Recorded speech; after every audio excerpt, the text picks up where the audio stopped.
us are running out and getting married or anything anytime soon. I'm not necessarily taking proposals myself right now. I don't know, however she might. I haven't heard from her in a couple of days, so. But I don't blame her. I haven't talked to her. I haven't, retch out. I haven't been retching. I haven't retch out either. And I'm thinking, guys, I don't know. Like I said, if you like motorcycles, listen to LBBR right here at Spreaker, right here on my Robcast network.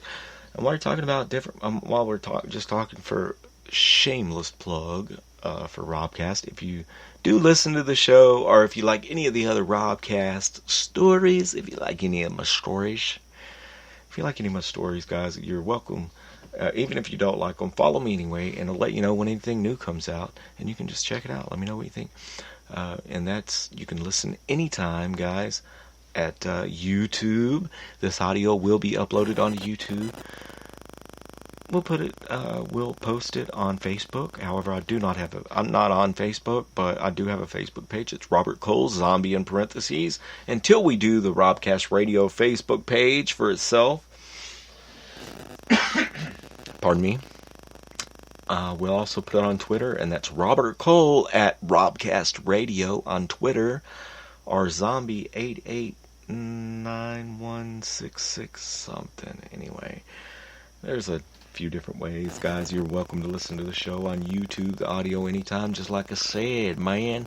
And definitely download the Spreaker podcast app. It's the best podcast app on the planet. It's where you can listen to the Adam Carolla Show. You can listen to the Joe Rogan Experience. You can listen to the Nerdist. You can listen to Ari Shaffir Skeptic Tank. You can listen to Hollywood Babylon with Kevin Smith and Ralph Garman, or Batman on Batman.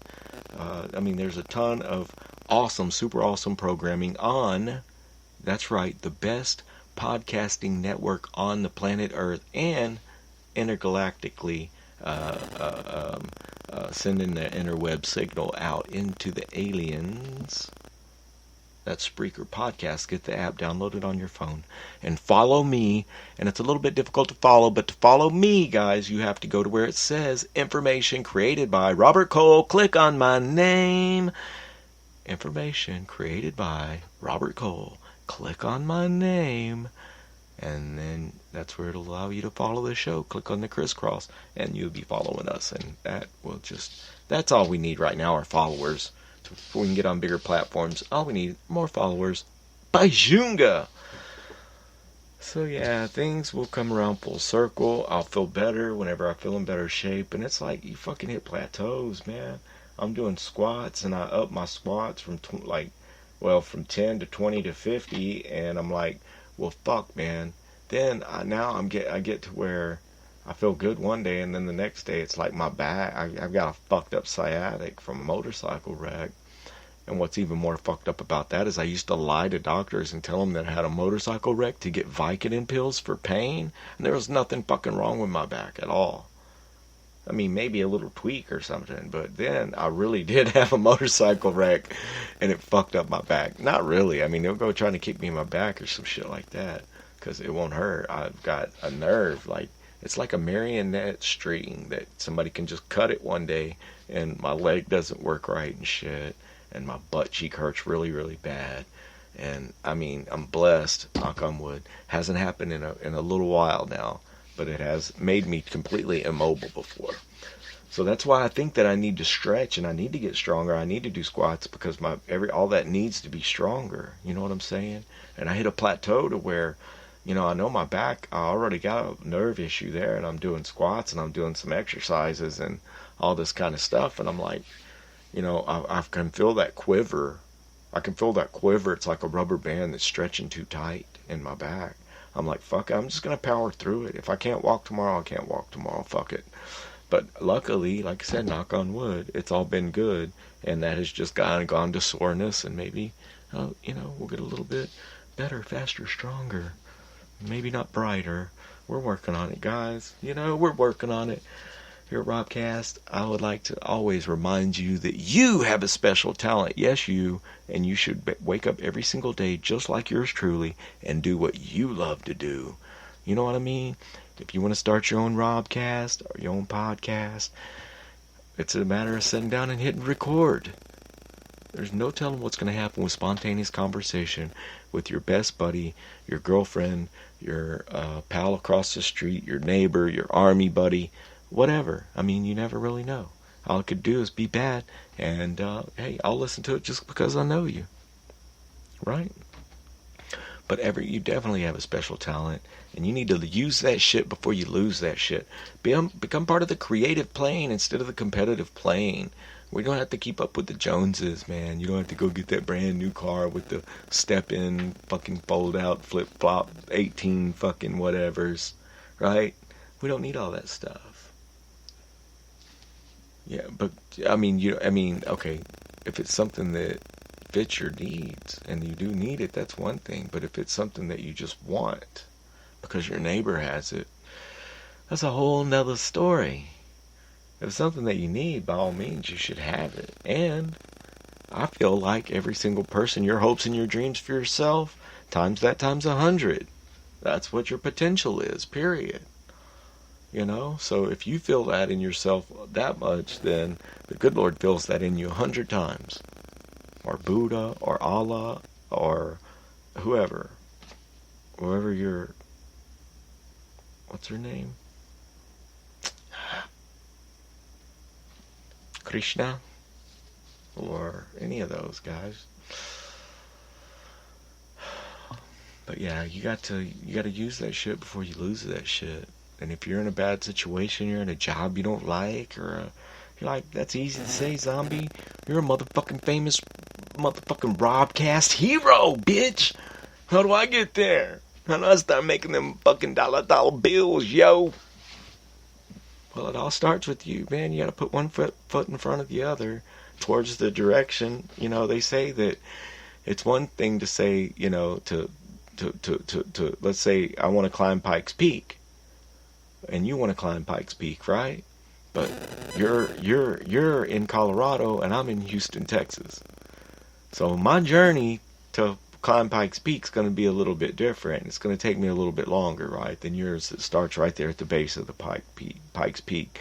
So do not judge us for, you know, what the end of our journey is going to be. Don't judge us for where we're at right now. And it's all about the journey. It's all about getting there, man. It's about the fellowship, getting to know each other as human beings, interacting with people, seeing their views and their ideas and their expressions and why they feel the way that they feel. And that's why I've talked about religion, and I think the one true religion that I would like to be part of would be one that would want to learn other religions.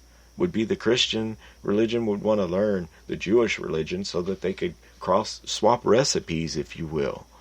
Instead of either you convert or you die, or you're bad. If you're not our religion, then you're bad, or you convert. And the other religion, the same way. Well, if you're not our religion, then you convert or you're bad. So maybe some theologists can explain this better to me, because I'm pretty dumb when it comes to stuff, well, pretty much everything. But whenever it comes to, you know, religion, dogma, theology, whatever you want to call it. However, we all know that we've got that little voice inside of us. That's something. You know, that's something. And that is I believe your intuition, normally your spider sense, whatever you want to call it, is about 90% fucking correct. Anytime you feel that, if you think, man, I think she might be sucking some dude's dick off, my spider sense, I feel it. Then guess what? She's probably boom, choking on some fucking cock as you're thinking about it. So what the fuck? I mean, why are you worrying yourself so much about it? Life's too fucking short, man. Fuck that. And I say that, I mean, we've all been in those relationships where I've been in a love-hate, but I've also been in a love to fucking hate you. Like, I just hate you. Other than we can fuck about once or twice a month. But other than that, I fucking hate you. Like, how the fuck did I get there? You know what I mean? I mean, I'm blessed and happy and glad that, you know, I fucking, bam, got the fuck away from taking any kind of Vicodin pills. And bam, got the fuck away from being in any kind of a codependent, weird, crazy ass fucking relationship. You know what I'm saying? Because life's too short. And you know what? Although some, if you want to call not having a shit ton of money a bad thing, I mean, then you can consider that terrible things have happened to me since I'm not making 100,000 fucking dollars a year anymore. Well, guess what? Tremendous things have happened whenever it comes to living your dreams, doing what you want to do, doing what you can do, and not just that, not just going and punching a fucking time clock every day, but literally trying to fill your place in society.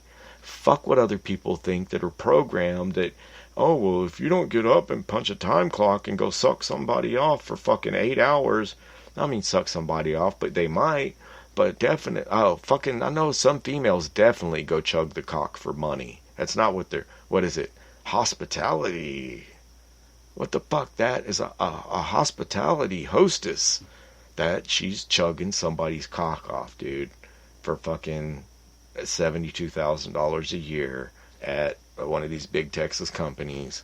A fucking hospitality hostess is fucking giving hand jobs in the golf carts, fucking getting naked in the company pickup trucks and riding them around the yard on some dick with the dude in there, both of them. Maybe the dude's not naked. Maybe I'm not. I mean, I'm not going to say names or anything like that, but I'm just saying that fucking some crazy ass shit be going on with women, and men get the fucking bad rap. That's what I don't get too. There's a couple of good fucking guys out there, right? There's a couple of good guys out there that do not believe that they should put their dick in every single woman that wants to have their dick put in, right? I mean, I honestly have never felt compelled, never say never. When I was a lot younger, I wanted to try, but then, I mean, I don't know. There are some dudes out there that have morals. There's some dudes out there that I don't necessarily think that, you've just got to go fucking be intimate with a whole ton of women. I think that should be viewed upon as the dude has got issues. And then you got some liberating women that we just put it out there that they've been with like, I don't know, a couple hundred guys. Well, I don't know, even if you do have a clean bill of health, man, I'm not digging it. I'm not feeling it. So yeah, at the end of the fucking day, I feel totally blessed. I feel totally blessed. Yes, being single can be a blessing. It can be a time for you to clear your mind and for you to paint a clear vision of your future, right? And for you to do the best thing for this whole world, and that is make the most of yourself in mind, body, and spirit. So forgive me if I'm not a millionaire, okay? And maybe someday. But you know what? If I were a millionaire, I would just make sure that my grandson and my granddaughter were taken care of. Period. What I've got, I really have got everything that I need. I've got my motorcycles, plural. Got a piece of property because my grandpa told me, he was like, it doesn't matter. He said, get you a little piece of property. You can do whatever with it. Everyone needs a piece of land, and you'll do well. He said, just use your best judgment. And he told me to get an education. Before my grandpa passed away, he said, get an education because no one can ever take that away from you.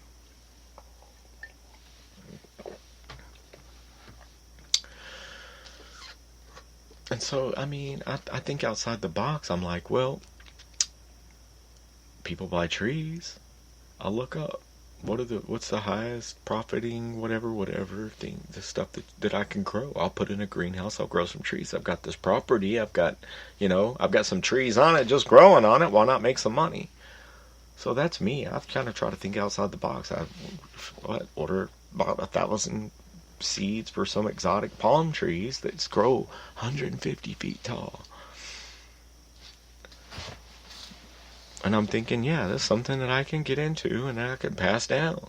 Something that 20 or 30 or 40 or 50 years from now, that, my grandson can look up at a tree that's 100 feet tall and say, hey, my grandpops planted that tree. That was one of our family trees back then. Our family tree, the family tree. It just goes straight up with no branches. What the fuck does that mean? No.